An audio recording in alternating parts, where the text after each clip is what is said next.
Leonardo studied liquids, so they say, and all that.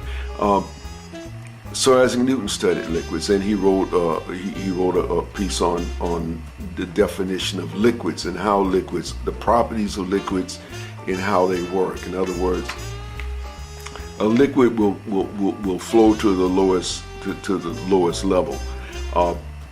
A liquid would have a tendency to wrap around something. If you had say a fish tank, and you put a Coca-Cola bottle in the, I keep saying that. Is any of you guys ever seen a Coca-Cola bottle? Well, you know, we better not say a Coca-Cola bottle, because that's way back in the 60s they stopped making. They still have Coca-Cola, but they don't use bottles. They use these cans now. I don't think they even make Coca-Cola bottles. But anyway, we have a fish tank, and we put some irregular object in it, like a staple gun. We put a staple gun in the fish tank and put water in it. What will the water do? The water will form around the staple gun, or whatever. We put some scissors. Take some scissors, throw it in the fish tank. Put water in it, or maybe the water's already in it. Put the scissors in the fish tank, and what happened? The scissors, the water will form around the scissors. So this is defined as a liquid, but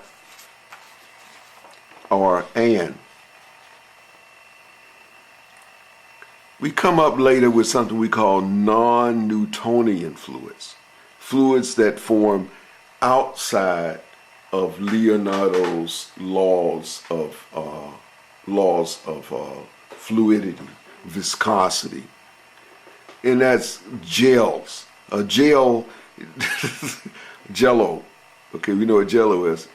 The thing will wiggle and jiggle, but it won't necessarily form around something. It would maintain this, say it's in a cube shape.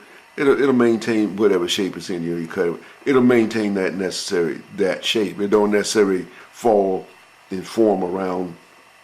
It won't fall to its lowest level, and it won't necessarily form around something. The thing is a gel, and of course during Sir Isaac Newton time, maybe they didn't have gels, and so now this kind of fluid we call non-Newtonian, because it's outside of Newtonian's laws. So what do?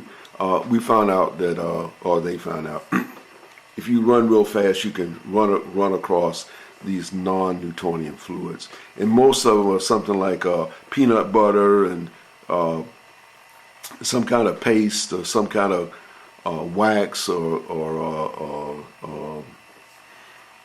starches and other semi-rigid, slightly rigid fluids, fluidity, thick, heavy, viscous materials. They're not. It's not really a solid. It's not really a liquid. It's a gel. It kind of flows along. But if you run real fast on it, you can run across the water. Of course, that's in the, you can pick up that in the computer. Non-Newtonian fluids, non-Newtonian fluids, and so this is a pure form of walking on water. But maybe it's not water. Maybe it's walking on gel. But you can pull sticks and straws. Okay.